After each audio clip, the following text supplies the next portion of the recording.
We are multi-dimensional creators, creating both our own personal experience and our collective experience, moment to moment.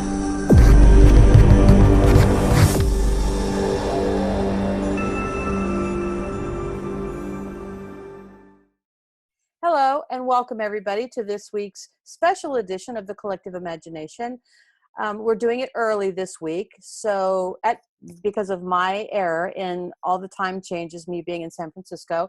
So although it's supposed to actually be 2 hours from now, I'm here now, and we've got a small group of people who are joining us, and we're going to go ahead and have it now. Unfortunately, Lisa Harrison won't be able to join us for this edition, but she'll be back next week, and we'll just march forward. I'm trying to figure out here. Okay, so I'm recording, and okay, so I have entitled this week's episode Divine Invitation, and there's a reason for that. I am in San Francisco. I'm here on the translation tour, spring of 2016, and I'm currently in my hotel room because it's the only place that I could be guaranteed that I would have internet access. I wanted to show you first this really cool reproduction that Carm told me this morning is called The Kiss. It's by some famous artist. And I liked it before, but I was sitting here talking to her this morning. And then here's a view out my window of me here in San Francisco. And I would sit in front of the window, but I already tried that, and you can see everything out the window, but I'm just a big black blob. So I didn't think that would be too interesting. So here I am sitting in front of this painting. I guess I could do that, but then on Skype it looks a little bit different. I had it all set up right, but well, you know what? We're going to just have a crooked picture behind us, and that'll make things a little more interesting. How's that? So I had 3 meetups here. The first was in Dolores Park yesterday at 1:11 in the afternoon. Then I had a second one in the Transamerica building at 7:11 last evening. And then the third and final one was today at the JP Morgan Chase building at 11:11. And I was there and nobody else was. But see, the thing is, my son goes, "Oh, I'm so sorry." Let me share with you why I've entitled this Divine Invitation. I decided to do this trip before I decided to incorporate it as the translation tour. That came from a conversation I had with my girlfriend, Carmel Migliori. She actually had sent me a link to the Zephyr train, knowing that I had traveled to southern Arizona last year on the Amtrak and just had a blast. So she ran across this article somehow that was a guy doing kind of a review, and she sent it to me, and it was really interesting. The Zephyr goes from Chicago to here in San Francisco. So I thought, I want to do that. And so I set the intent that I would do that, and everything would fall into place for me to do that. And it did. And then that conversation just grew and grew until Carmel and I thought, why don't we do this and share it with everyone? Give them the opportunity to join us on the train or at, various stops where we have, like Chicago, where we do a transfer. And more importantly, in the final destination, which in this case, the Zephyr goes to San Francisco. So that was our plan. And this was the first time we've done it. And so, unfortunately, at the last minute, she wasn't able to organize her schedule and take care of things in order to come. So it was just me, which, again, was fine because I wanted to do this anyway. And what ultimately happened then was I worked with Lisa and tried to incorporate it into the translation tour so I could share it with everyone. Now, I have done that. If you go to the Translation Tour Spring 2016 Facebook group page, you'll see photos and video and all kinds of cool things showing you what's been happening along the way. What you haven't seen are some of the conversations that I've had with some of the people who I met along the way. And that's where this comes in, because I did have a translation tour. All the people that came were invited by someone other than myself. They were invited by source, by the divine, by my connection to everything. Their frequency brought them to me. I didn't have to go looking for anyone. So I didn't have to do any of that posting or promoting or any of the things that I did. And I still would have ended up with a translation tour filled with people who found their way to me. And to me, that's actually a little more exciting. Now, if we do this again, which I would love to do, I figured a lot of things out. Number one, I have to plan this at least 6 months in advance to give everybody an opportunity to arrange their schedules.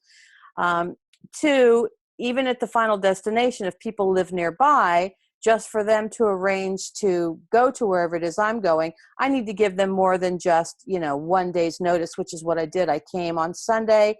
Monday morning, I posted where I was going to be on Monday. And last night, I posted where I was going to be today. And just there were people who actually expressed interest in coming, but clearly they weren't able to arrange their schedules. And again, that's okay, because Source stepped in and filled it up for me anyway. So if we do this again, we'll be doing it a little bit more organized, and I'll give everybody plenty of time to arrange their schedules, at least 6 months ahead of time for the trip itself, and then at least several weeks in advance for the locations. But again, the point of this was to learn what worked and what didn't work. Another thing that I learned is that the Zephyr line does not have internet service, Wi-Fi service. I talked with several conductors and kind of got a different story from each one, but what I was able to piece together is this. They don't guarantee it, although on their website they do promote it, and if it's not guaranteed, I sure didn't see any fine print about it. And I got service from New York to Chicago on the Lakeshore Limited line, and I got service both all the way to Arizona last year as well. And it was hit and miss, because sometimes you do go into mountains and things like that. But on the Zephyr line, zilch, zada, nothing the whole time. And they said that is just the way that it is. I also had an opportunity to speak to several people who take that line often for various reasons, to go back and forth between places on that line. And they said that they've never had internet access on the line. So that precludes our ability to do any kind of streaming online. So it'll be a tour where if people show, then it will be, in person only. We can record it, obviously, just because we have computers, and then post those recordings later, but it's not quite the same thing as, becoming a part of it. But we'll work all these things out. We'll figure it all out. A conductor also told me that it's his understanding that Wi-Fi works like this. It's promised to all the lines, and they keep telling them that it's coming. It's run from the engine, and that each car is supposed to have I don't know what it would be called, like a sensor, but that's not the right word, where it would be connected to the engine, where the Wi-Fi would actually be, received from a satellite or however they work it. And the cars are just not equipped with them. So eventually they will have it, and then we will be able to stream. If we do this, a decade from now, if we're still doing this, we'll have the ability to stream live. And that would be fun, because I think that Lisa wanted to do some events, Carm wanted to do some events. But this tour, to be honest with you, I was on this train for a completely different reason. I was there for all these for myself and for all these other people. I asked permission from each person that I spoke with if they minded if I shared their story. Most said yes, as long as I don't use their name. And 2 people said, fine. They said they don't care if I tell all the details and use their real names. So what I thought I would do is just share a couple of those stories to give you an idea of how amazing this experience has been so far. And I still get, tomorrow I leave again and I go all the way back for 3 more days. I'll be arriving in New York late Saturday afternoon. But the first person to sit down of significance that I felt for sure they were there on purpose was a gentleman, I'll call him Billy. And he was going with his wife and his daughter from, I think it was Toledo, Ohio, to Chicago because she's enrolling in college there, and they were taking her to check it out and get everything taken care of. And he works for the government in social services, and his job is to make sure that the elderly are treated properly. So if there are complaints about how someone who's a senior is being treated, his job is then to follow up. So in the same way that social services follows up on children, they also do it for adults. And he was telling me how he tries to add compassion to the job and gave me a few examples of how he did do that. For example, one recent complaint was from an elderly individual, but he found that it wasn't actually them being abused at all. It was them trying to use the system to get revenge on the granddaughter and the granddaughter's children, which I thought was pretty interesting. And so once he did his investigation, he had a second guy go out and do a second independent investigation. They both came up with the same conclusions. So, it's not always elderly abuse. But what he told me some interesting stories that, for example, they're more interested in the numbers, processing things quickly, making sure that they get, resolutions that are expeditious and meet all the requirements and the guidelines, et cetera. And he said they're really more interested in the processing a certain number of people through that system because they get paid. The agency gets funding from the government based on volume. So they are encouraged to keep that volume high and keep people in the system and things like that. And he said, so sometimes compassion has very little to do with it. And he said, he has issues with this, and he's been doing this now for 20 or so years. He also told me he's a creative. He writes books and poetry and lots of music. He plays many instruments. And he also considers himself a bit of a painter and always wanted to sculpt. But he said, you're taught as a young person that that's not being responsible. So I'm sure you all know where that conversation went.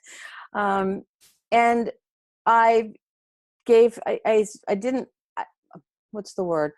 I didn't offer this until he asked me for information because he said, what are you doing here? And I said, well, I'm on this tour and we're going to be talking about consciousness and creation and manifestation and how to do those things. And so he said, well, can you give me some tips? So I did. And he was making all these mental notes. His wife was sitting in front of us, and I'm not sure she was paying much attention, but he left that train with an idea of exactly how he was going to plan his retirement and do what he wanted to do with his life. They haven't, I think he said 7 children or 8 children, and all of them, he's put them all through college. They've only got a couple more to go. But he feels it's time.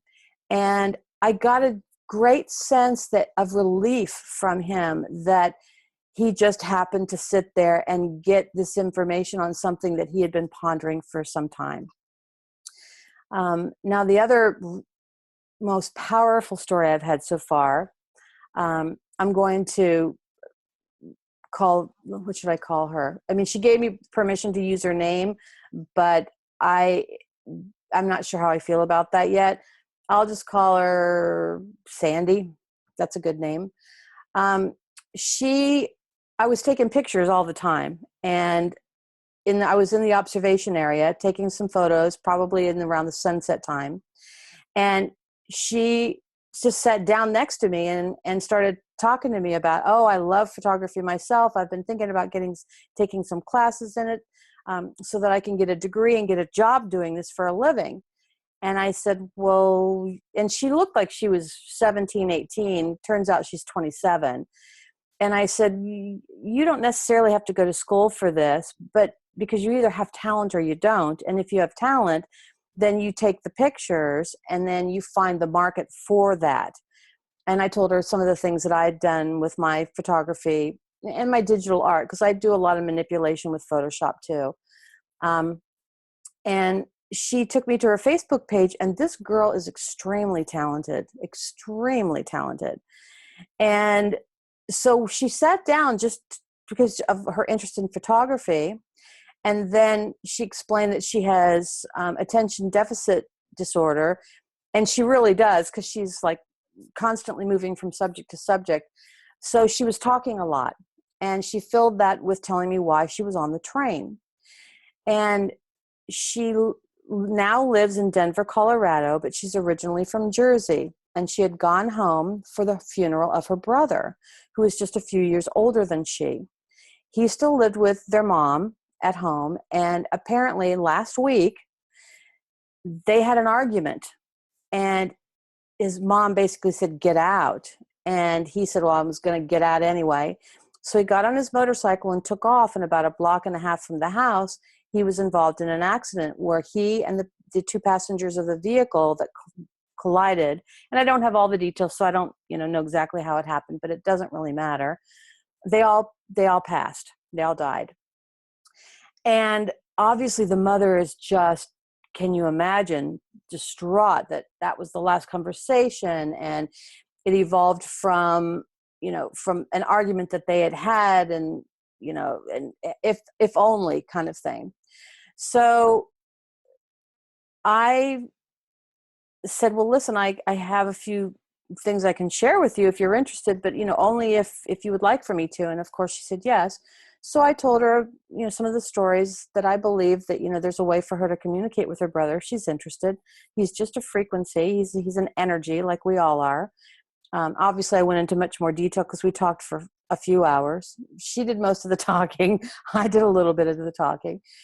And it was enough that she then told me what, kind of like a secret. And she said, I haven't told anyone this, but yesterday I started talking to my brother and I said, please, if you're here and you can hear me, please do me a favor and find a way to let mom know that it's not her fault, that it's okay, because otherwise she's, I'm not sure how she's going to be able to get over this. And of course, more than that, but that was the essence of it. And we had been talking at that point for several hours. And so I was actually packing my stuff up. So we wrapped the conversation up at about that point. Now, she was in the same car as I. So about 15 minutes later, she comes running up, and there's an empty seat next to me. And she sits on all my stuff. I didn't even have a chance to move my stuff. And she's like, oh, I got to tell you this. I got to tell you, she's never going to believe this. After we had a conversation, I was going to call my mother and just tell her that, that I spoke to him and to look for signs and that kind of thing. And I didn't even get a chance because after I left you, she called me. She said she works in a bar and grill. And there was a lady who was a customer there who kept saying, I have to talk to you. I have to talk to you. And mom just kept blowing her off thinking, she was just a drunk or something, because that happens at the bar and grill. And she just didn't want to be bothered with everything else that was going on. But this woman was relentless. Now, I don't know if this woman was a psychic or what the deal was, or it just, I don't know. She did say her son came to her in a dream and told her that you would see, when you see my mom, you'll know it. But apparently this woman was there to tell her that her son, who she called by name, had told her to find her and to tell her that, listen, everything is okay.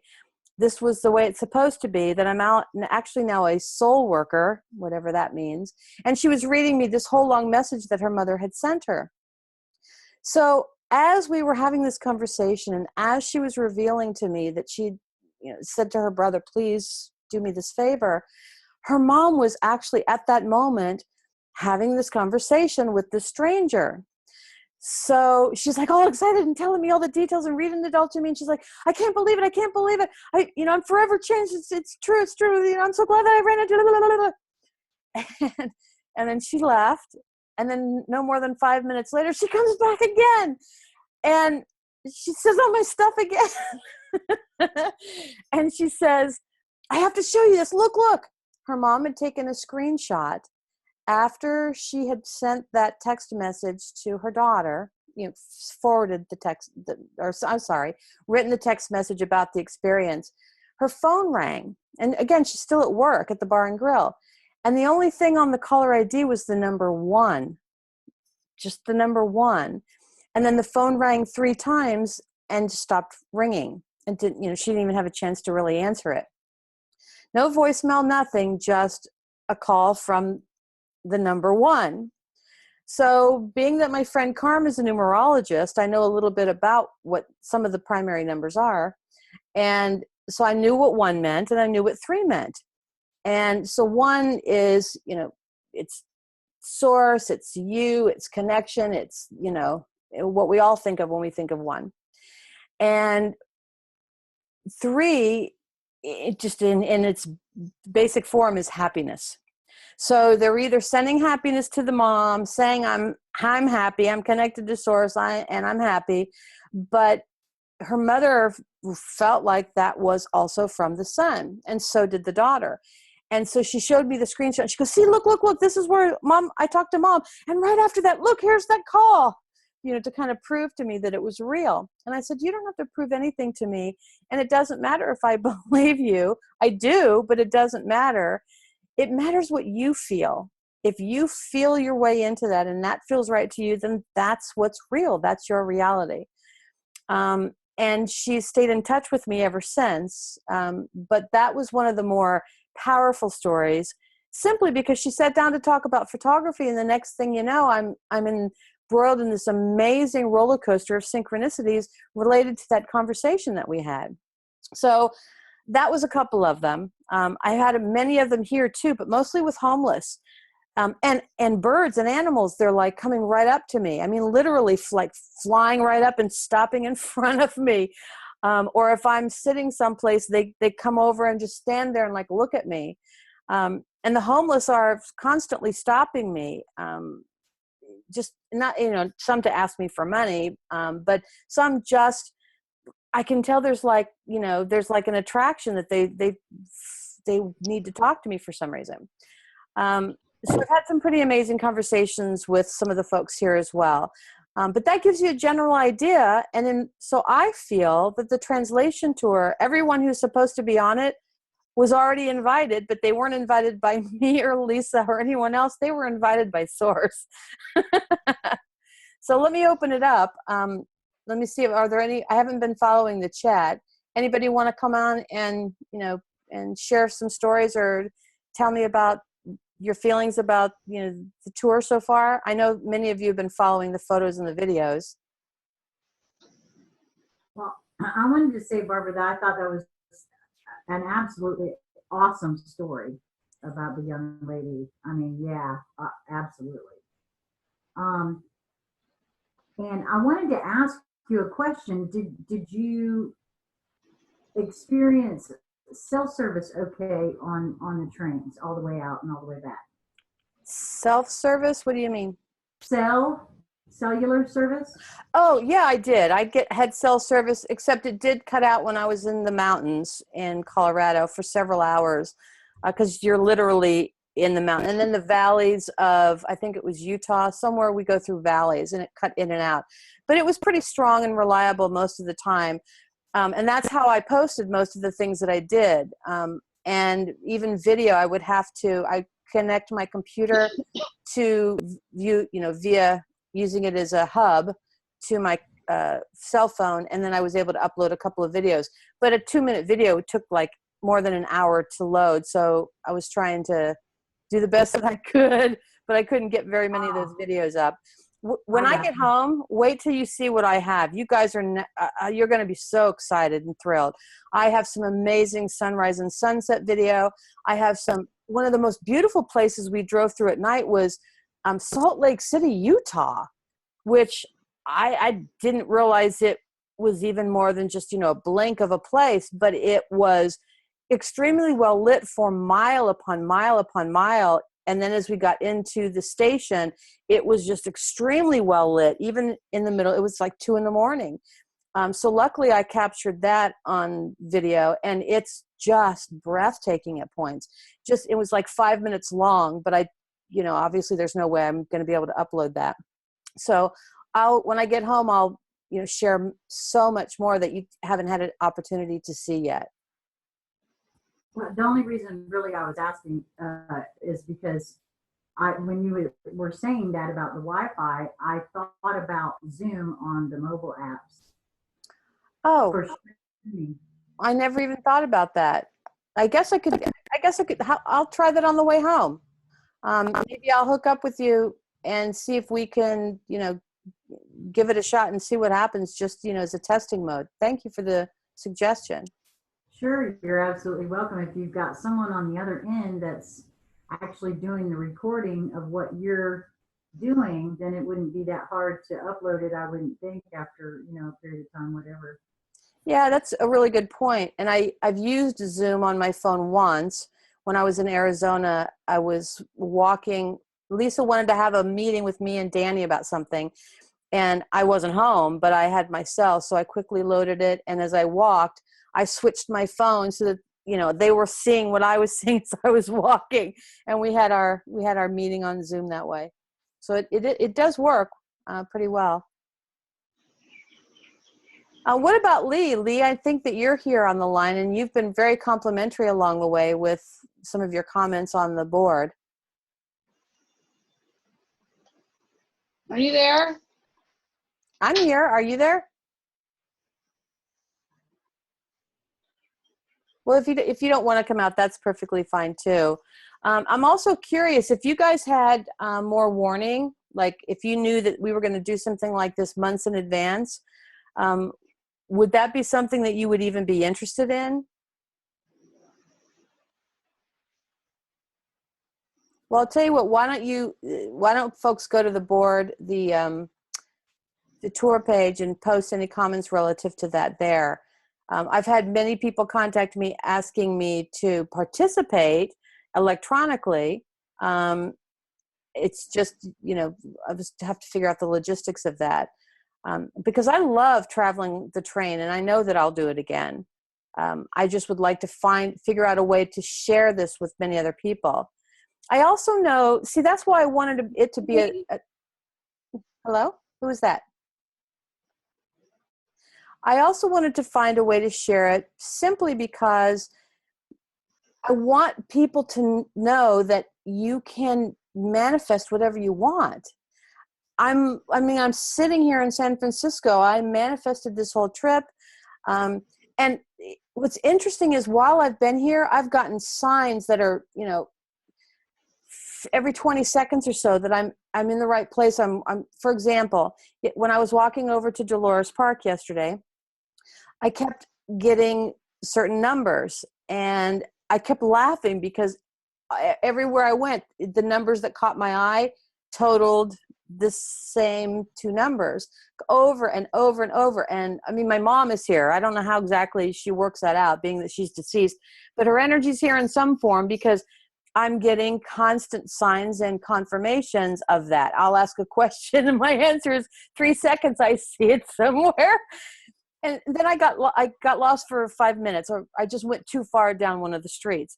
And I thought, I wonder if I'm still going in the right direction, because the numbers aren't, and I'm not a numbers person, but because they were just there, I couldn't ignore them. They were off. And sure enough, when I looked things up, I'd been 3 or 4 blocks, I'd walked too far. So I turned around, and once I got to where I was supposed to be, the numbers came back like, you're going in the right direction again.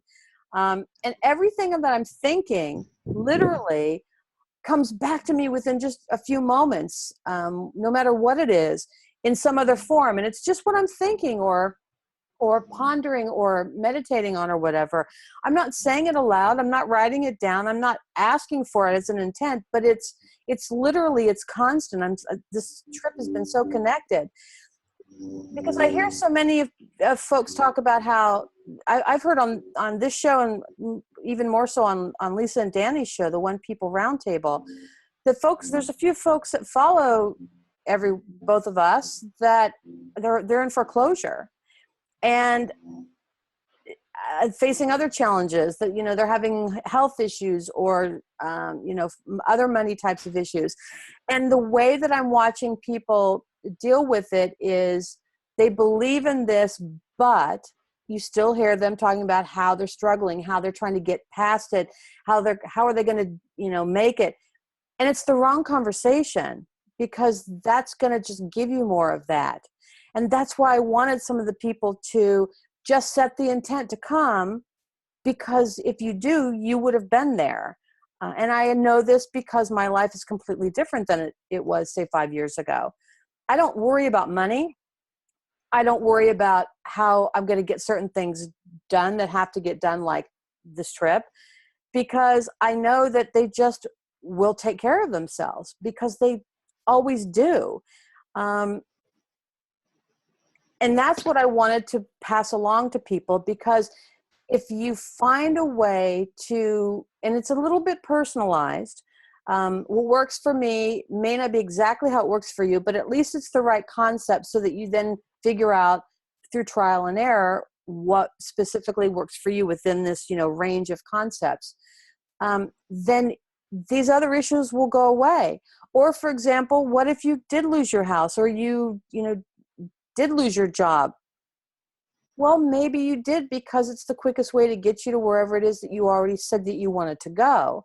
So why are you worried about it? Maybe you don't want that house anyway, or maybe if you stayed in that house, something would happen that's going to, not get you where you really needed to be energetically down the road. I never look at contrast negatively anymore. I always think, oh, that's interesting. So I must really be almost there, because I had to go through contrast to get to X, Y, and Z, whatever that was. As opposed to it all being, nice and la la la la la la, because that just means I'm still getting there, but more kind of, around the bend instead of straight through the mountain kind of thing. So those are the things that I would love to share with others, because you don't have a thing to worry about. You just are a form of energy. However exactly that works, I don't really know, but I do know that that is what we are. And that I can tell it when I'm at certain frequencies, and I can tell when I've matched certain energy, certain frequencies, because I feel different. I feel lighter or heavier. I feel expanded or contracted, stuff like that. And it's a different way to perceive the reality that you're in. And it's one where all of these things resolve themselves. And if let's say you're losing your house, but you want to keep your house, then you set an intent, whether it's, some people write it down, some people do vision boards or visualize it, some people think it, some people feel it, whatever works for you, but you can then change that, and you can make things different. I haven't shared this anywhere, and I only recently told this to Lisa, because I didn't want, jinx isn't the right word, but I didn't feel it was necessary to share this with the world. But because it's playing out so perfectly, exactly the way that I divined it, that I don't have any concerns about sharing it anymore. But my house was in foreclosure 5 years ago. It still is, but it's never going to get resolved. I'm never going to have to worry about it. Part of that's because of my legal background, and I knew how to play them, and I'm still smarter than they are. And I didn't get a lawyer. I'm doing it myself. Because once you get a lawyer, then that lawyer then represents you, and therefore you follow the rules of the court. And I was never served.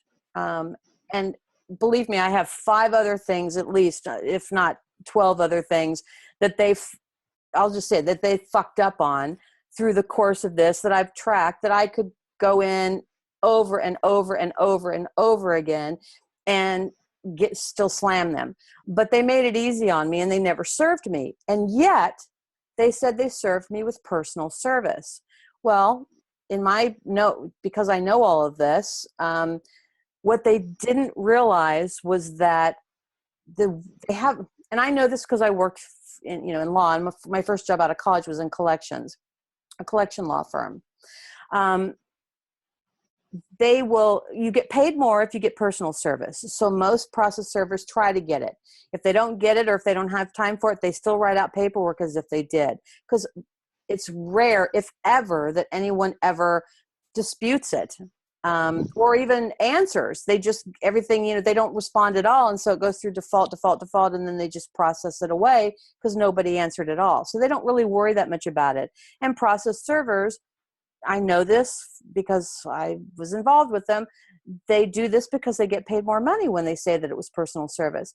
But they fucked up royally because they said that I was between 5'5" and 5'7", that I weighed between 150 and 170 pounds, and that I had grayish hair.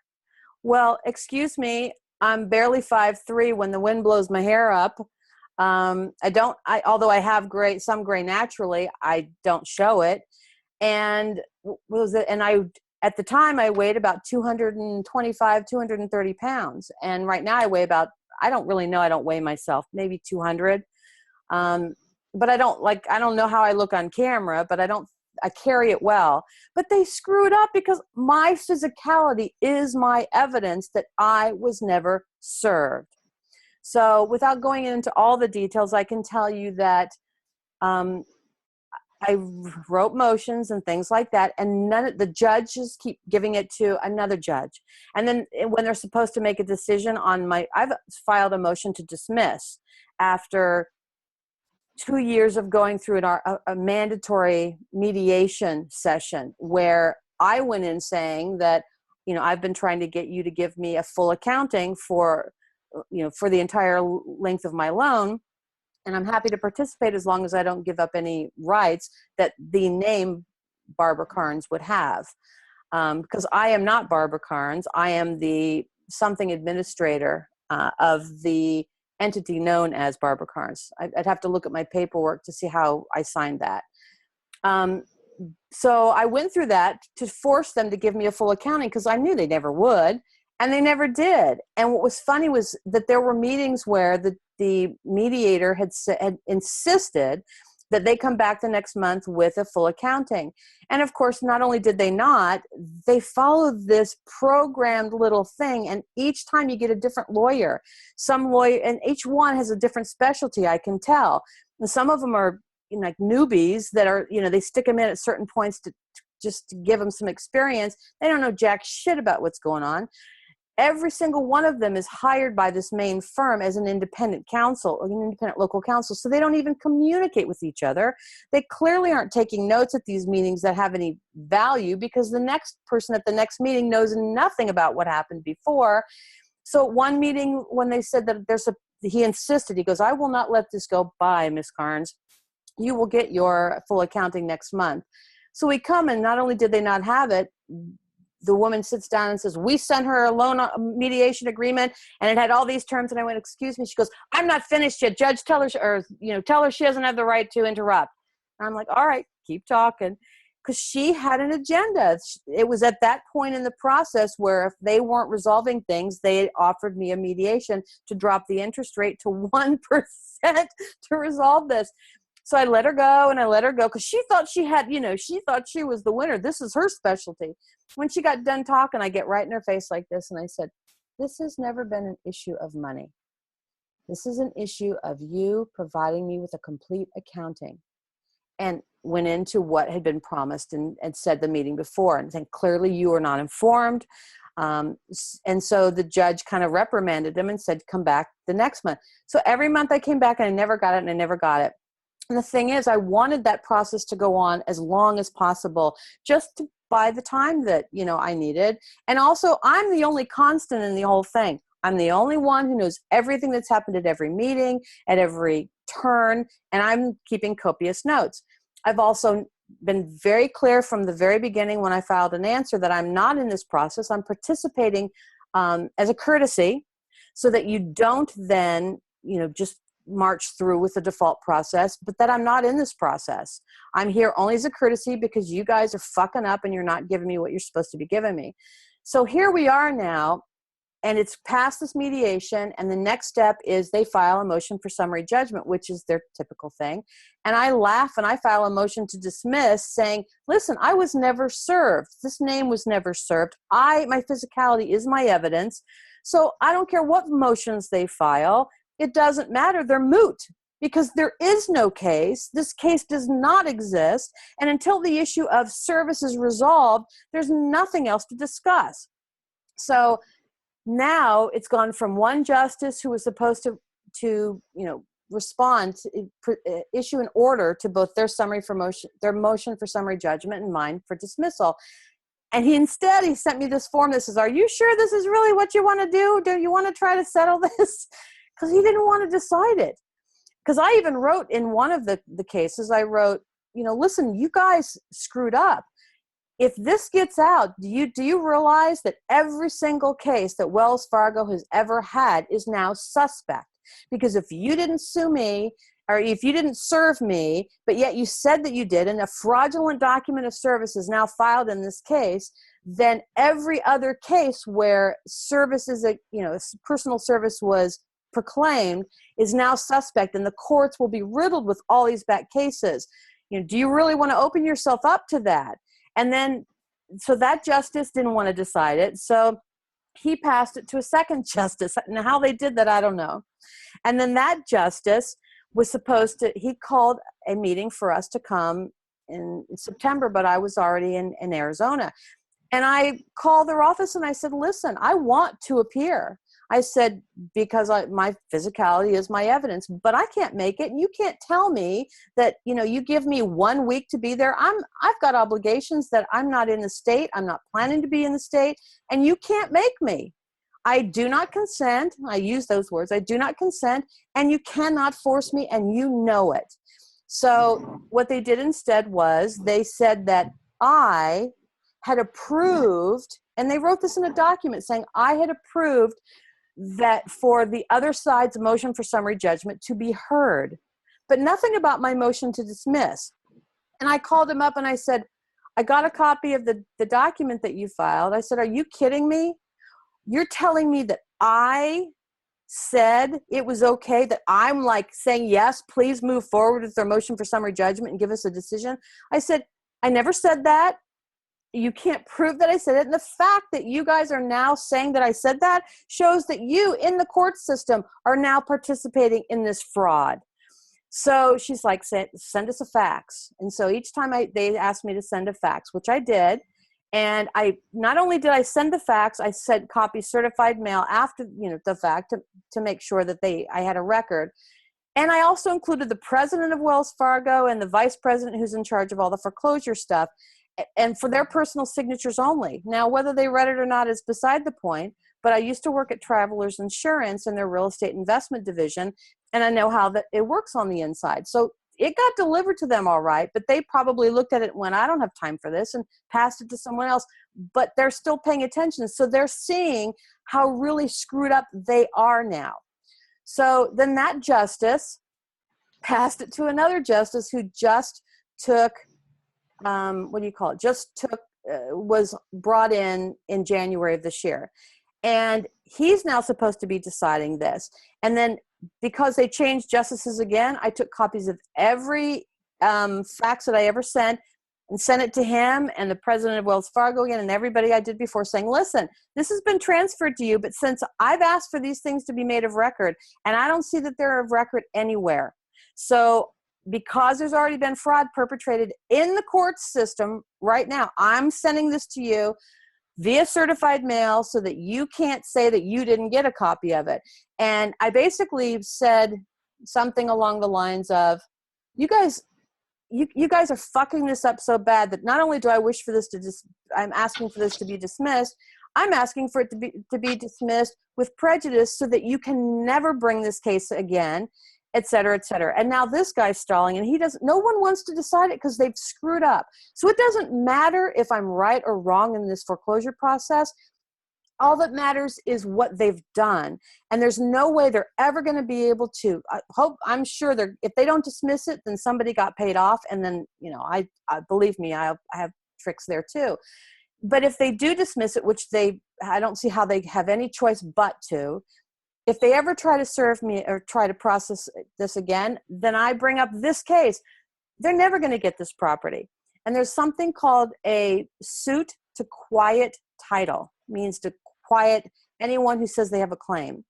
So since I haven't been paying this loan now for 5 years or so, the only thing that I've given the house basically to my son. It's in a trust. So not only let's say that they wanted to sue me, get a judgment against the name. There's nothing that I own that's in that name, but you can't take the property because I don't own the property. A trust owns the property, and the beneficiary of that property is none of your damn business, nor can you compel the trustee to ever tell you who that is. So, I mean, I could go on and on, but that's enough because most of it's probably like I'm probably boring a few of you. But the point is, I set the intent, and I did something called, I wrote a deliberate attraction statement, and I said exactly what I was going to do and how it was going to play out, and that alternative housing would come easily for me, and on and on. And everything that I set in that intent has played out like a beautiful violin. So I'm telling you, that's one example, and many of you know the other magical things that happened in my life. You don't have to fret about those things. You just set an intent and believe and let it go, and then just know that things will follow through the way that you need them to for that intent to be, to come to fruition. And if you run into contrast, then be excited, because that contrast means you're just taking, if you're willing to ride the contrast train for a moment, you're going to get to where your destination much faster. If you freak out like most people do, like, oh my God, I lost my job and I got to get it back. I got to get it back. I got to get it back. I got to get it back. I got to get it back. Well, you're going to get it back, and your intent's still going to happen, but it's going to go this way, and it's going to take 5 years. It's going to take years, because it cut right through the chase, because you had to stop having that job, as if using that as the example, simply because that job was going to take your time away, or if you would have been there, you would have missed this other opportunity, or you wouldn't have ran into this person, or whatever was, source laid out. It's all energetic, and it's attracting like magnets, and things are falling into place. So embrace the contrast, because it literally just means you're moving faster towards your goal. And those are the kinds of things that I'd love to be able to share with people and answer their questions, one-on-one right there in the moment, so that for that specific person in that moment, we can figure out exactly what it is that you'd like and help you develop something for yourself right then and there, and then follow through. So, so it looks like there's a few of you who your mics are live. Anyone have anything that they wanted to say or add or share or anything? I just wanted to thank you for sharing that story about the courts. I was having a hoot listening to that. Love that you got over on them, and I hope it continues.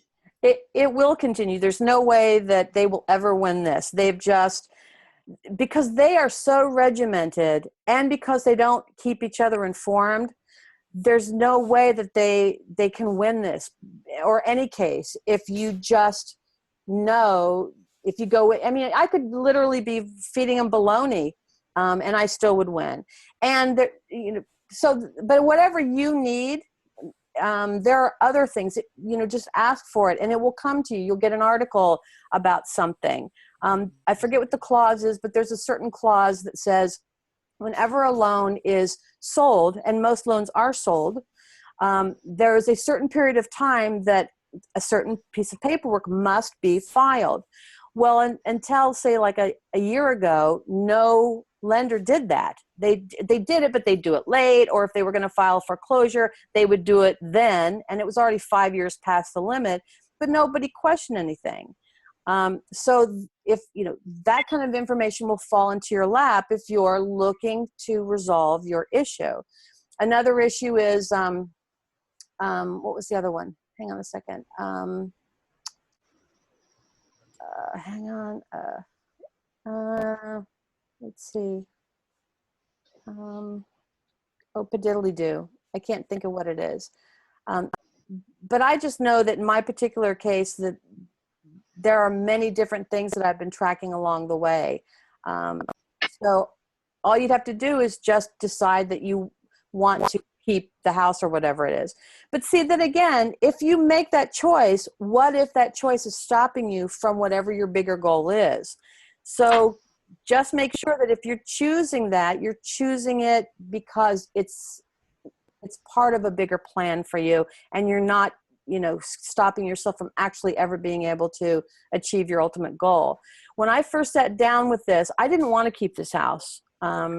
It was built in 1876, and although I adore it, it's just a lot of work. My son was a real wrangler as a kid and tore the hell up. The house has holes punched in it, and gutters pulled down, and you wouldn't believe, a waterbed broken, water went everywhere. I just couldn't control his activities, which just made the house dilapidate faster and faster and faster, and I couldn't keep up with it. So I even said, is this really what I want? And my answer was no. But my son asked me to keep it. And I'm going to share something else here too, only because I think it's probably time. My son was in prison. He was a real wild child, and he never thought he would get caught doing anything. And he was really drunk one night and high on just smoking pot, which I don't have a problem with. But he didn't have enough money for more alcohol or cigarettes. So he comes to me and asks me for money. And that was the first time I ever said, no, I'm sorry, but you keep asking me for money, or you're taking my money, and I'm not giving you any money today. So he and his friends, being as wasted as they were, came up with this ridiculous plan of ordering a pizza, knowing that pizza delivery guys usually carry change for $100, and they figure they'll get a free pizza and some money. They were just wasted. They just weren't even really thinking about what they were doing, because he's not, a violent kid who usually does stuff like this. He just was really ornery. Let's put it that way. And they got caught. And the prosecutor wanted to make an example of them, and they tried to send him away for 7 years. So it didn't work. He went away for 3, and then was on parole for 3, and has recently got off. So my mom died about the same time he was actually supposed to be going to prison, and he was able to put it off. And he got in a car accident, which I also think was divine. And it all helped him achieve his goal, which he wasn't even aware that he was doing this, but he wanted to be home for his 21st birthday. And sure enough, this accident, which happened on November the 30th, and the rehab that followed, because he got T-boned. He should be dead, but he didn't die, but he was hurt pretty bad. The rehab kept him out till just past his birthday, and then a few days later, he went to prison. So he got everything that he wanted. He just had to be in a car accident to do it. So whether we know we're doing it or not, we're constantly getting exactly what we're asking for. So anyway, Barbara? Yeah. This is Gina. Hi. Hi. Along the lines, just right exactly in line with that is, I was in Sacramento for many years, and my husband died in a car accident. I lost my left leg. I have a prosthetic leg now. And I was in a nursing home for a while. My son had moved to San Francisco, and I wanted to be here so badly, and didn't feel like I had any way, but I content. And I came down with this cancer. It's very rare, but the only people that could deal with it were in San Francisco, and that's how I ended up here. And I now have my own studio apartment here, and cancer's gone, and I dealt with heart issues, and physically I'm doing better than I have in 20 years. So all of that happened intent to be where my son was in San Francisco. So, and my other friends, I really want to meet with you tonight if you have the time. Well, actually, after this show, which I'm going to have to stop at 30 minutes if we're still going, I actually have a high school friend who lives here who invited me to his house in Berkeley. So I'm meeting him at 5:15, and he's taking me to his home for dinner with he and his husband. And then whenever we get back after that, I'll be packing to leave tomorrow. But I'm sure I'll do the trip again. But thank you for sharing. But my point of sharing the story about my son was just simply to share that I didn't really want this house, but he begged me to keep it. He said, please, I need it to come back to. I need something, some stability, something something I'm used to. It's going to be so hard. I'm so afraid. Otherwise I'll have to be in one of those, like, what do they call them? Like, there's a name for them, but a place where there's a bunch of people live in a house, and they give them rooms, and they're all prisoners or former prisoners. Halfway house. There you go, a halfway house. He goes, please don't. If I don't have some place to go and can verify it, they'll make me go there.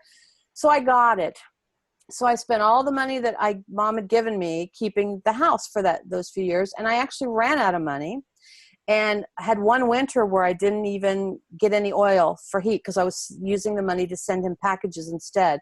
Because I could live with a space heater in my room and just run down and freeze my tushy off to go to the bathroom. But he was stuck in prison, and if I had any extra money, I was sending him a package. And I kept him, in stuff pretty regularly.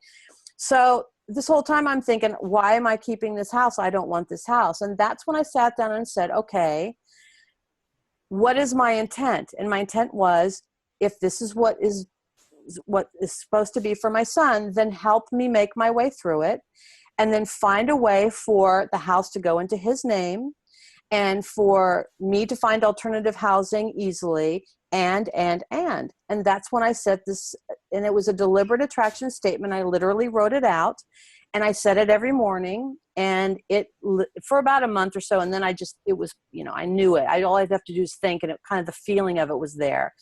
And everything has literally come that exactly the way that I wrote it.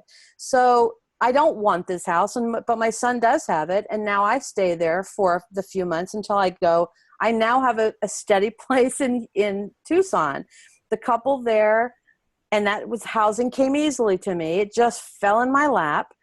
And I stayed there for 6 months, and I got to know them so well, and I adore them, and they adore me, that they've invited me back. And as far as I know, this gig is going to go on every year for at least 6 months until I decide otherwise. And so alternative housing came easily to me.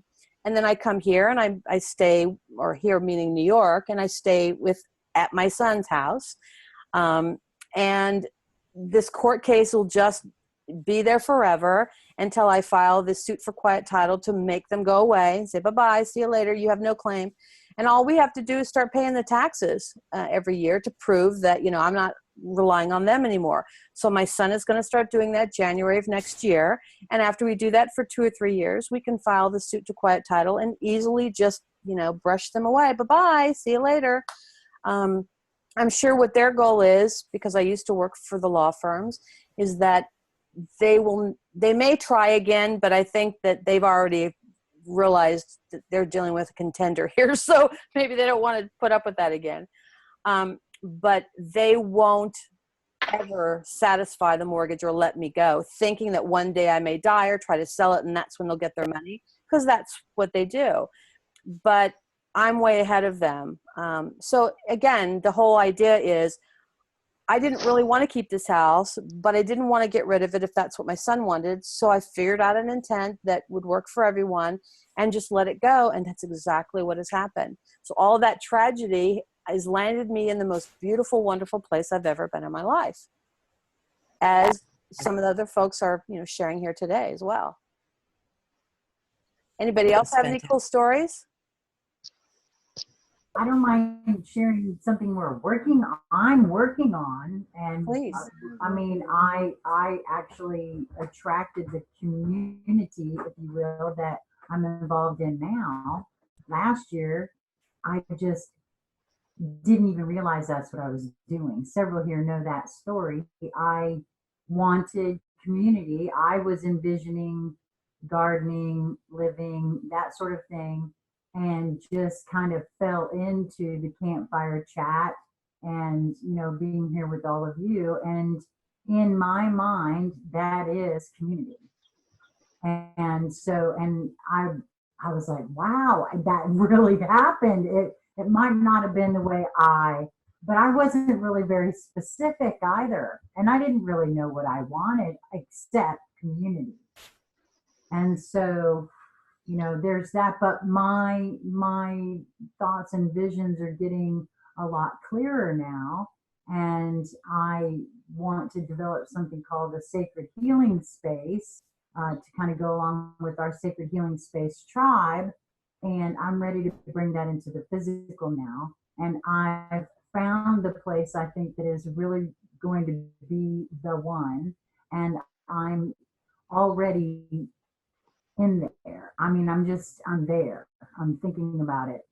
And, there are others out here that have helped me in realizing how to go about doing that, and actually have volunteered to think about that as well. Because part of what I envision is the celebration of a large campfire type party at the built-in fire pit that's already at this house, that also has the building for a sacred healing space right there on its grounds, with a chicken coop and a pool and everything that could, lots of wonderful woods and space around. And I'm just very excited about it. And I had to share that. Yeah, I'm excited for you too. And if you feel that it's what will be, then it will be. Another interesting kind of way that many intents that you have kind of find a way to blend together. Years ago, I started writing down what the perfect house, if I lived in the house of my dreams, what would it be like? And I can see exactly, I've written it out as a floor plan and everything, just so I could visualize it better. And I know if I go in the front door, what it looks like, if I look to the left or right, look forward, etc. And it was only a month or so after being in this home in Tucson that I realized it was a mini version, a smaller version of this house that I had created in my mind. And the realization just came at one moment when I don't know what it was that triggered it, but it was like, oh my gosh. So it was almost like, testing me, because now I was there. I was having to take care of this whole place with all of its gardens and its pool and everything. And how did I feel about that? It was almost like I was being given the opportunity on a smaller scale to decide if I really wanted to take this on. And if so, what would be involved with that? And, so there you have two completely different intents at two different times, finding a way to merge into one particular event. And it's kind of cool that stuff like that can happen as well. Yeah, you reminded me that, you see, I've been thinking about this place for a couple of weeks already, and my husband and I, it was a for sale by owner, and I couldn't find out any information online. So we decided on Saturday to pack a bit of a picnic lunch. It's not that far from where we live, but we hadn't eaten yet. So we just brought a little something to nosh on the way. And we just went out to drive by it and see if there was a sign in the yard that we could get a number. And as we got there and we're driving around, the owner of the house was actually showing it to someone else. And so I actually got to go through it and see it on the inside and walk around in it. And there were lots of great pictures online, but it wasn't, it was different having been there and to be able to walk through it, because it was just like, it made it that much more real. Did you find, after you had a chance to look at it, that you were as interested as you had been prior? Yes, I was actually a bit more so. A bit more so. There were things that were not listed, of course, online, that were like little niceties. Like, I don't know how these people did it, but they have hot and running cold water at the back part of the property, on the outside. It's like these two hoses hanging outside. I'm like, Lewis is thinking, oh, I can wash the car. I mean, it was just very, almost surreal. They had a 3.5 on Hawaii. What did you say about Hawaii? I mean, No, Ashley, you have your mic open. Did you know that? sorry, I don't know how to get out of here. Sorry. There should be a little microphone at the bottom of your screen. You just can click on it and it'll turn it off. Okay, thanks. Sure. Well, Sheila, did you talk to them about what they had in mind with respect to for sale by owner? We were only the second people that they had. They have a price that they've settled on.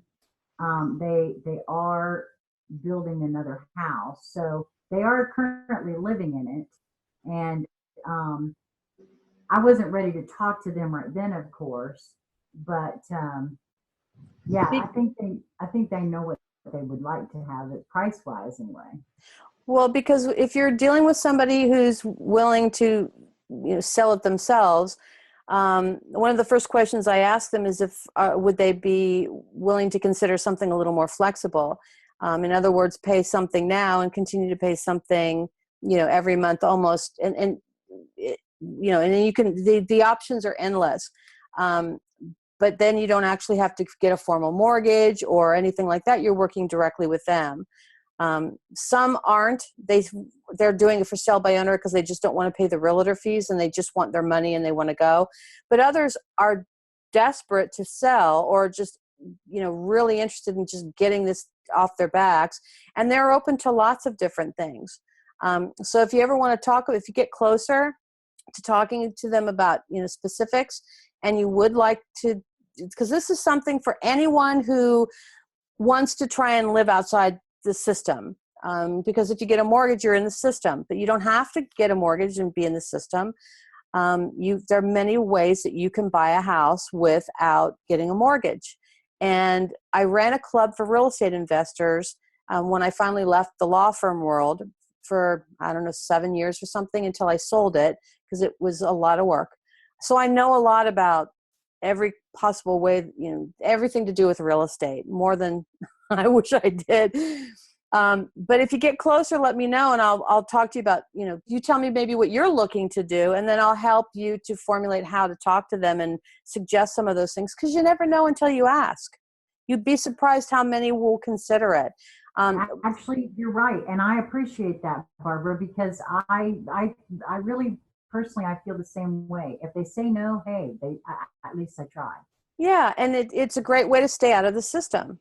And another way to stay out of the system is if you have a house, to put it in a trust. And it's a really easy process, and anybody can do it themselves if they wish.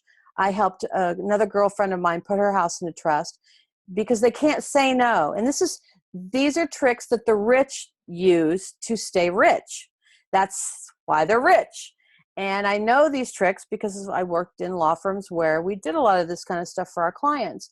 And so if you put a property in a trust, the lender has no right to deny you as long as you say it's for estate planning purposes. Because if a house is in a trust, and let's say you're the beneficiary, and you sign with your will, you leave with your will something called an assignment of beneficial interest. When you die, your beneficial interest is assigned to whomever you've decided to give it to. And now they own the property effectively because they're the beneficiary too. But nothing changed hands at the courthouse.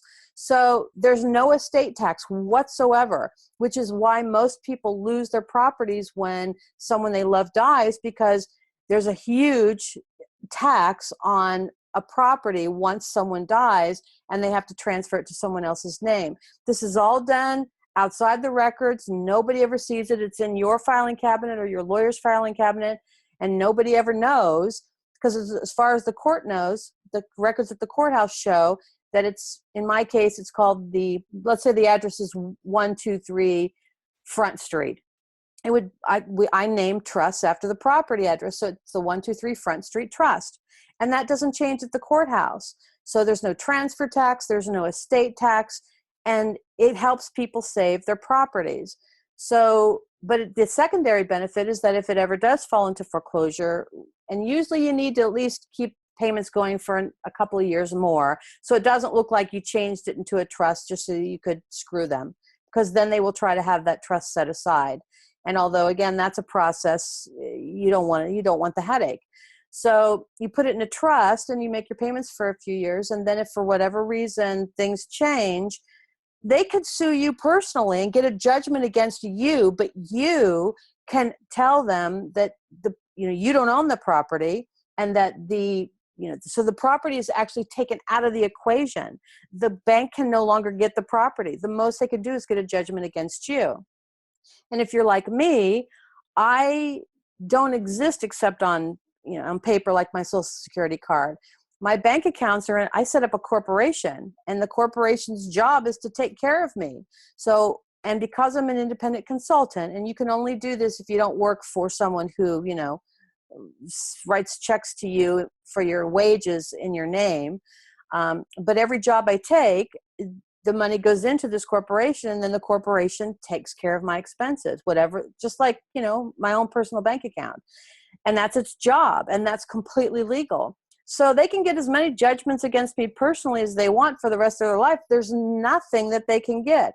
I keep one account in that name, but I never put more than a few $100s in it, because since I worked for a collection firm, I know that the way that a firm, if somebody wants to try and get your money, they try to do a wage garnishment. But if you work for yourself, there's no wages to garnish, or a bank garnishment. And what they do is they do a search for approximately 5-mile radius of your home. They pick the 3 major banks, assuming that they're going to get a hit, because most people go with a major bank. And then they send the garnishment orders. And if they find something in your name, then they are forced to attach it for whatever the amount is. Well, first of all, I use a real no-name bank on purpose, and it's far the hell away from my house. So, and let's say that they do find it, then they're only going to get a couple $100. And what they will do is they will tell the bank, no, don't garnish, don't lock those funds away, because if that would alert me that they have found me and they've got their whole $200, but whatever the judgment amount is, now I'm going to, scatter. And that's what people do. So they will say, no, don't garnish it. It's not enough for us to be bothered. So though there are so many ways to stay outside the system, and you never have to worry about that stuff again. But it can start with something as simple as working with someone who's doing seller financing on a home, and seeing if they're willing to, do something flexible in the way in which you purchase it from them. I really appreciate that. And when the time comes, which may be sooner than later, you never know, I will contact you. Thank you so much for that. And the other information as well, by the way, all very enlightening. Yeah, all of the lawyer that I use him now sometimes just because he's a good friend. But he worked for a firm called Milbank Tweed, and that's where he cut his teeth. And they have designed all the asset protections for the Rockefellers and the Kennedys, and all of them, and big corporations, and stuff like that. The richest of the rich. That's what they do and they've been in existence for a couple of 100 years. So he learned from the very best, and so I kind of shared some things I knew to get some extra tricks from him, and I already knew a few. But that is how the rich stay rich. They don't have anything in their name. They have it all in trusts and corporations, and all their assets are shielded. Not a car, not a house, nothing is in their name. And they get paid from a trust or a corporation. And sometimes they layer it so thick that something might, like let's say a house is in a trust, and then that trust is owned by a corporation, and that corporation is owned by a trust, and that trust is owned by a corporation, which is owned by a corporation, the beneficiary of which is Joe Blow. So that even if they try to break it down, they'll never get to the end of the line. And that's how they do it. That's how they they don't do what they expect us to do, which is, pay the taxes and to, make ourselves available for judgments and stuff like that. You can get out of paying property taxes by putting your house in a trust? They would go to the trustee and force the trustee. Property taxes are a little bit different, only in that many counties will go ahead and take your property first and ask questions later, which is illegal, but many do that. So you can, and they don't have any real rights, but the truth is they take what they want first and then ask questions later. So it's a crapshoot. I just, okay, thank you for sharing. Sure. This has been really amazing for me because I own my house outright. But what you said earlier, I don't want to be here, but I don't want to get rid of the house. That's exactly where I'm at right now. So it was really funny that you're saying the exact same thing. But I used to be a master at manifesting, and everything came easily to me. But where I'm at right now is I don't know what I want anymore. But even just listening to you, it's like, oh, well, I need to manifest that I know what I want, and then move forward from there. Yeah, ask for clarity. Look for clarity. Yeah, so thanks for sharing that. That was pretty wild. And I did write in the chat room, and you probably already know this, what you know. And since you said you're a private consultant, you've got an ideal business opportunity because people are getting foreclosed on left, right, and center. So that might be what you're doing. But I was just thinking, damn, with that knowledge. Wow. It's not. I used to do that, but real estate is something that I've found is just so full of tense energy that I stopped doing it, but I know a lot about it. The consulting I do is really mostly marketing and business. I help people I helped Lisa go from being an interviewer to running 5D Media and the Collective Imagination and all the broadcasting stuff and her websites and everything. I help people build brands, and then I help them market stuff. I also help a lot of people write books. I started by editing books. I do book covers. I know exactly, how to do one self-publishing without going through one of those crazy self-publishing companies, going straight to printers, and then how to get it on Kindle. So I've helped a lot of people become authors on their own so that they can control everything. It's mostly helping people figuring out, what do you want? What do you like to do? And then once you figure out what you like, okay, well, let's figure out how to turn that into something that makes money for you that you're comfortable with. And then now that you've figured out that's what you want, how do you get the message out? And then the rest of it just kind of flows. And so that's mostly the kind of consulting that I do. And I love that because it helps me use all my creativity.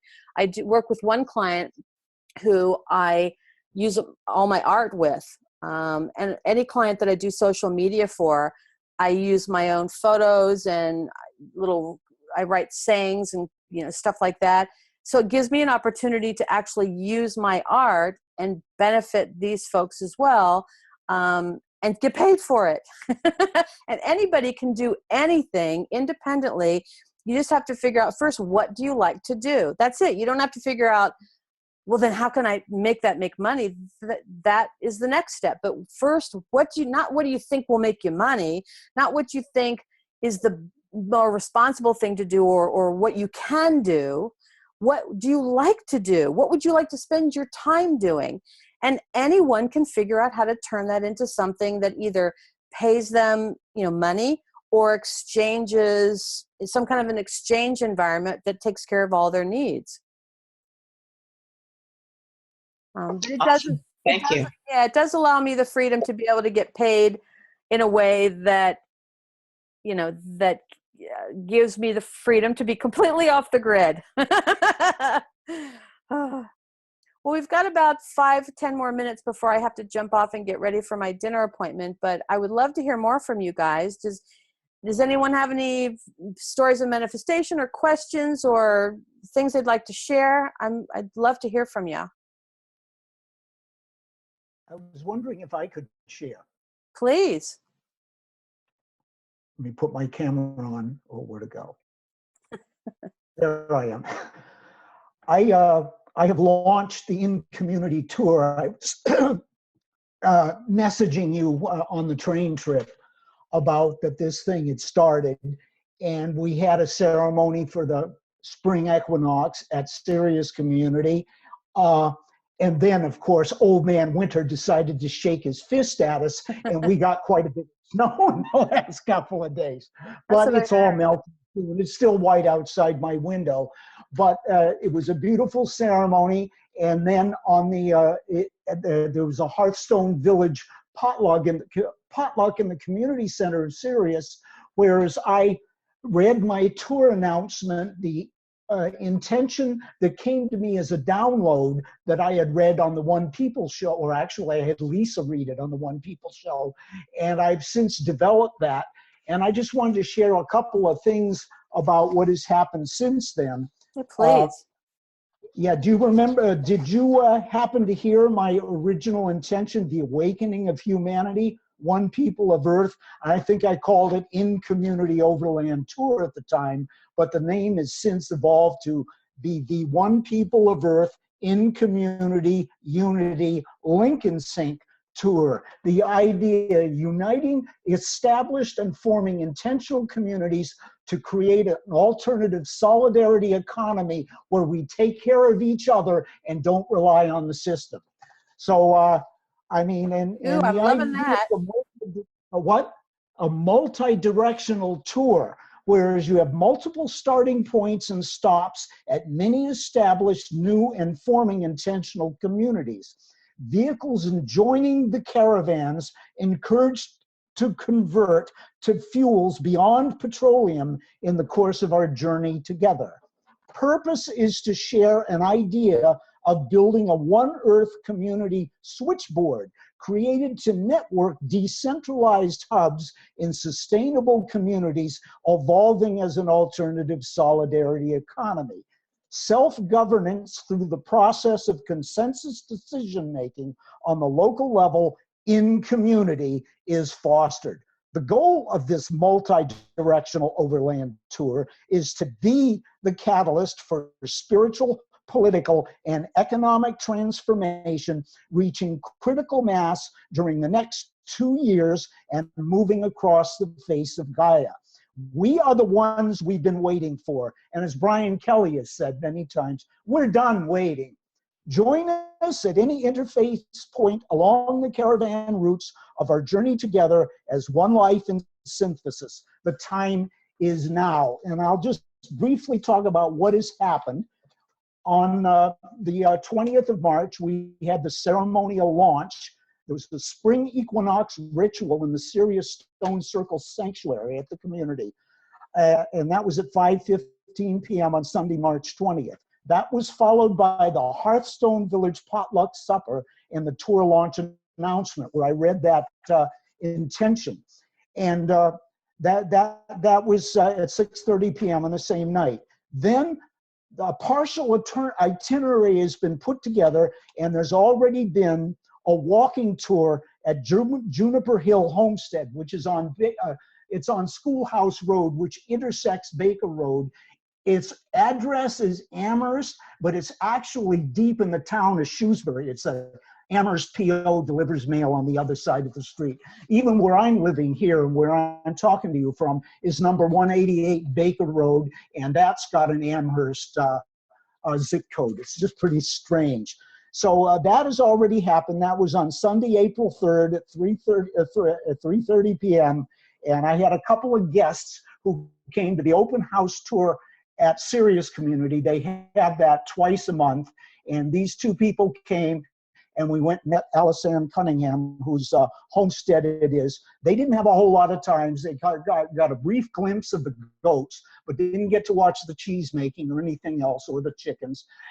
And so they moved on to Amherst because they wanted to get into town. So that was the official launch. And there are some other stops that are set up that I may or may not personally be going to, only because I have to have the financial wherewithal, because there are entrance fees. But there is an Earth Spirit Rites of Spring at a camp in Western Mass, May 25th to May 30th. Then there's the Unifier at Timber Trails Camp in Tulland, Massachusetts. That's June 17th to 20th. Then there's Starwood 36 at the Wisteria Community in Pomeroy, Ohio, July 12th to the 18th. And then Sirius Rising at the Brushwood Folklore Center in Sherman, New York, Barb, July 18th to the 24th. Those are the scheduled stops thus far. There will be other ones, but the idea I wanted to briefly introduce is that there are parallel tours, and the translation tour train is definitely a parallel tour. What you're doing, you're in San Francisco, and now you're going to be coming back to New York. I have a person that I've known since the 1980s, that when I was living on Nantucket before I married Susan, that they made an art commission swap arrangement, whereas I would do this painting, which is behind me, in exchange for a coat. At the time, she wanted something by the sea because we were both living on the island. But since we revived this commission, she said, I live in the woods in northern Florida. I really would like a wood scene. And I immediately thought about the Stone Circle Sanctuary, which that is, at Sirius Community, where the equinox ceremony was held. And she's going to be seeing that soon. But what really interested me, and it was your train tour that brought this to mind, is to get to Pomona Park, I can take Amtrak down and there's a stop and she can come pick me up, and then I'll stay there for like 3 or 4 days, and then they take the train as it returns back up the eastern seaboard. And I think I want to do the same thing you're doing. I think this would be awesome. And then there are going to be other stops and other spider webbing, as I was talking to Lisa about. We go to, like, we want to go to other communities like let's say Dancing Rabbit in Missouri, where the Fellowship for Intentional Community is headquartered, the Farm in Summertown, Tennessee. There's Heathcote Community in Maryland. There's Twin Oaks in Louisa, Virginia. And, you know, they're all over, not only the United States, but around the world. And what I proposed to Lisa, but last time I was on the One People show talking about this, is we're going to go down the eastern seaboard, across the south, the reverse of the original Opal tour that Brian Kelly, Bob Wright, and Lisa had done from Tehachapi, California to Lake Norman, North Carolina. We're going in reverse, and then I want to figure out a way to get across, or go up to Alaska and down through Russia and get to Sydney, Australia, and visit her in density. That would be so awesome. So that's my story, Barb. I wanted to get that out, and thank you for your patience. Well, anyone who's interested in being involved with this or joining you anywhere along the way, what's the best way for them to get more information? Okay, the best way, I have a blog called Lantern of the Hermit, and I put all my information there. And I'm going to throw that into the chat.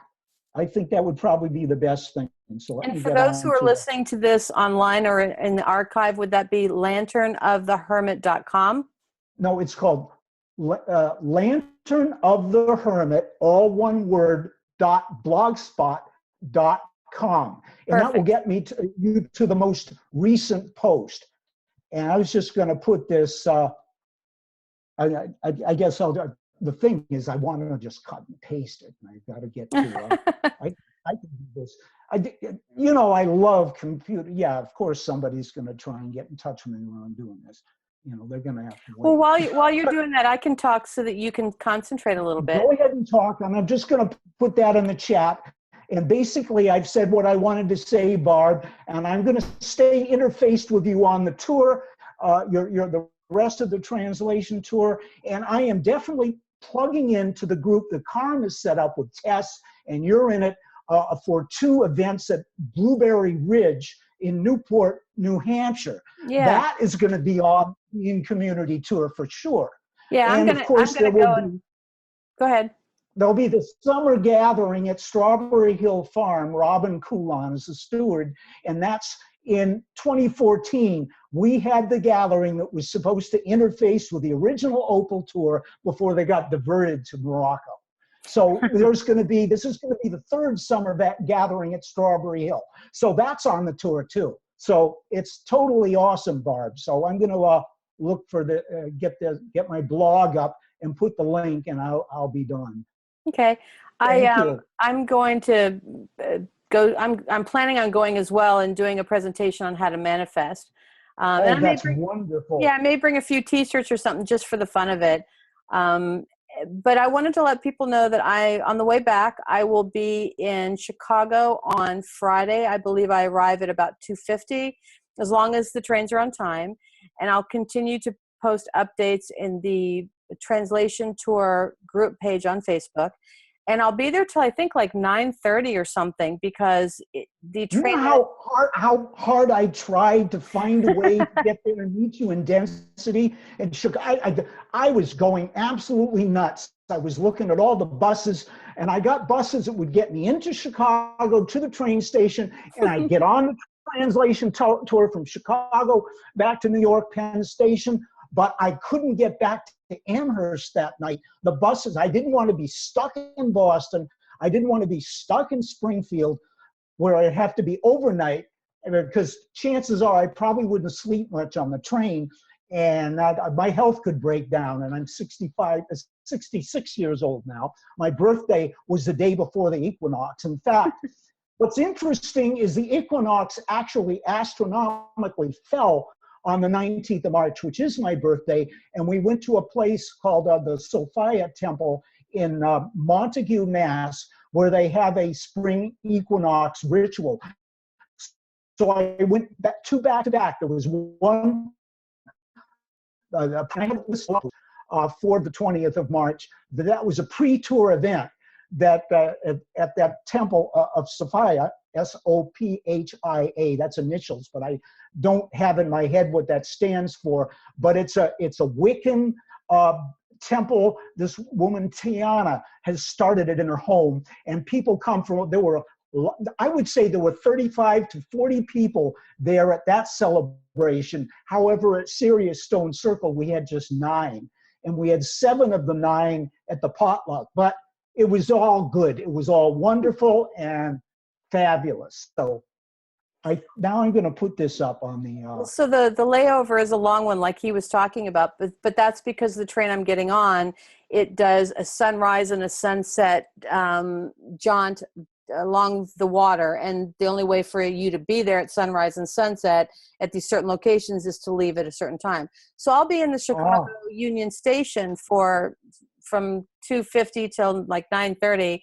If anyone wants to come there, I will spend a big chunk of the time in what's called the Grand Hall.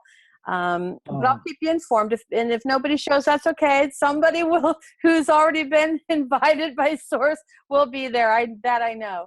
But here's the thing. Carmen and I were thinking, now that we've done this one, or I've done it, but it was her idea, that we really think it's going to take several years for this to catch on if it does. And we would like to consider doing it quarterly at some point.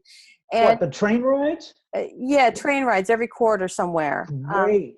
As I say, I'm going to do one later this year, because I'm going to pick up my coat. And when I come back, I'm going to be wearing my coat. And we have a tentative date for exchange of the coat down at her house in Pomona Park, Florida, on the solstice, June 21st, 2016. So I'm going to be riding the train both ways. I just haven't booked it yet. Yeah, so people keep us informed on some of the places you'd like to go. But I see Sheila's got her hand up. Hey, Sheila, do you want to share something before I close out here? Well, right before you do, I just wanted to say, if you will make sure to remember to contact me tomorrow, we can do that testing if you'd like, to see how that would go for streaming for you. And that'll be something you'll have to arm yourself with for your next. I'll send you a private Facebook message once I'm on the train and we're heading back, and we'll figure out from there how to hook up. But thank you. I appreciate that. And if for some reason I forget, don't let me forget, and you send me a private Facebook message. My train leaves around 9 o'clock in the morning, but I have to be there by 7. It's a long story, but I'll be busy from like 7 in the morning until I get on. So if you haven't heard from me by 1 o'clock Eastern time, hit me up, but hopefully I'll reach out to you by then. But thank you, everybody. I really appreciate your joining me this afternoon for this special edition of the Collective Imagination. I hope you continue to watch or follow the Translation Tour Facebook page. I hope you've enjoyed the videos and photos I've shared there. I've had one heck of a blast posting them. And Lisa and I will see you next week, where I will be back in New York, and we will be back on a normal schedule. So take care, everybody. Thank you. See you next week. Bye-bye.